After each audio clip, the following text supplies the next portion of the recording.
মা বাবা আমার বাড়িতে খুব কমই আসে, আর যখনই আসে তখনই কোথাও নিয়ে তাদেরকে বেরোনো আর হয় না। তো এবারে পুজোর পরে একাদশীর দিন মা আর বাপি এসেছিল। তো একদমই সারপ্রাইজ ছিল আমার কাছে, কারণ ওরা বাই বাইক এসেছিল এই 180 কিলোমিটার রাস্তা। যাই হোক, তো এসেছিল, খুব ভালো লেগেছে। আর তাদেরকে নিয়ে আমরা গেলাম একটু ঘুরতে। তো কোথায় যাব ভাবতে ভাবতে চলে গেলাম আমাদেরই এখানে অন্ডালে শিবশক্তিধাম। বেরিয়েছি, বেরোনোর পরেই শুরু হয়ে গেছে বৃষ্টি। আর এখানে কুট্টু সোনা দাদানের কোলে উঠে পড়েছে। তো মা তো একটু মায়ের ভীষণই পায়ের প্রবলেম, মা ওই জন্যই আরও কোথাও যেতে পারে না। মায়ের হাঁটা চলার অনেক অনেক পরিবর্তন ঘটে গেছে, মা হাঁটতে পারে না বললেই চলে এখন, যতটা হয় ধরে ধরে করে। আর ওখানে একটি জলের জায়গা ছিল, সেখানে কুট্টুসের এই মাছগুলো দেখতে কিন্তু দারুণ লেগেছে। মাছ দেখতে দেখতে এটা ধরবে না ওটা ধরবে সেটা বুঝতে পারছে না। আর এখানে আমরা দাঁড়িয়ে তাদেরকে আগে দেখলাম, তারপর ভাবলাম না, মন্দিরের ভিতরটা থেকে আগে ঘুরে আসি, কারণ 7টার মধ্যে মন্দিরটি বন্ধ হয়ে যায়। এবার যাচ্ছি মন্দিরের ভিতরের দিকে, গিয়েই দেখলাম যে আরতি হয়েছিল, এবং আরতি হওয়ার পরে কিন্তু ভোগ নিবেদন হচ্ছে, তার একটা বেজায় লাইন পড়েছে।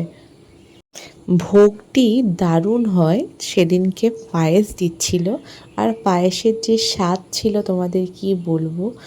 তো যাই হোক, এখানে কুট্টুস প্রথমে, আমি লাইন দিয়েছিলাম, আর মা, কুট্টুস আর ওর পাপা তিনজনে চলে গেছে ওখানে হাতি দেখতে, ঘন্টা বাজাতে।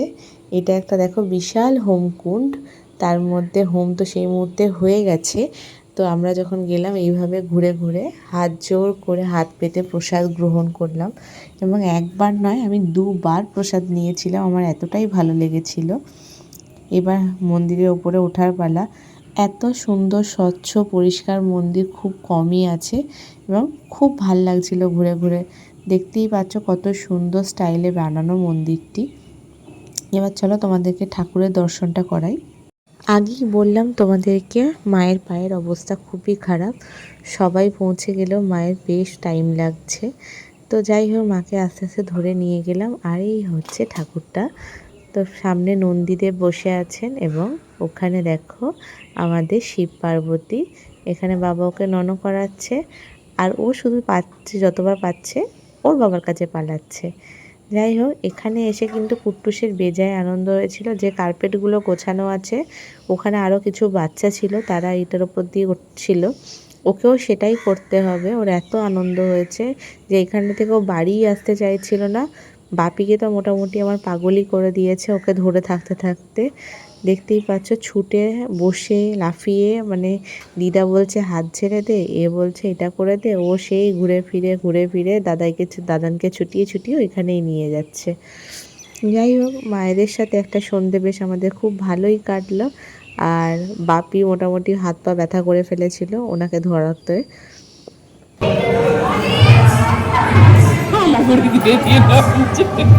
টাইম হয়ে গেছে, 7টা বেজে গেছে, সবাইকেই মন্দির প্রাঙ্গণ থেকে বের করার টাইম ওনাদেরও হয়ে গেছে।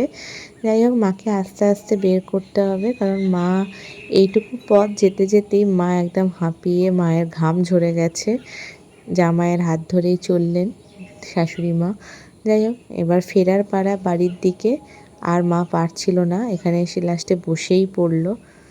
তো এখানে তো কুট্টুসকে যেহেতু ঘুম থেকে তুলে নিয়ে আসা হয়েছিল, সেও একটুখানি এবার বিরক্ত হচ্ছে বাড়ি যাওয়ার জন্য, যেহেতু খেলা কমপ্লিট হয়ে গেছে। চলো, বৃষ্টি তখনও একটু একটু ঝিঝি করে পড়ছে। এবার বাড়ি ফেরার পথে কিছু খাবার কিনে নিয়ে আমরা বাড়ির পথে রওনা দিলাম। খুব ভালো লাগলো। তোমাদের ব্লগটা কেমন লেগেছে অবশ্যই জানিও, ভালো লাগলে লাইক সাবস্ক্রাইব করো।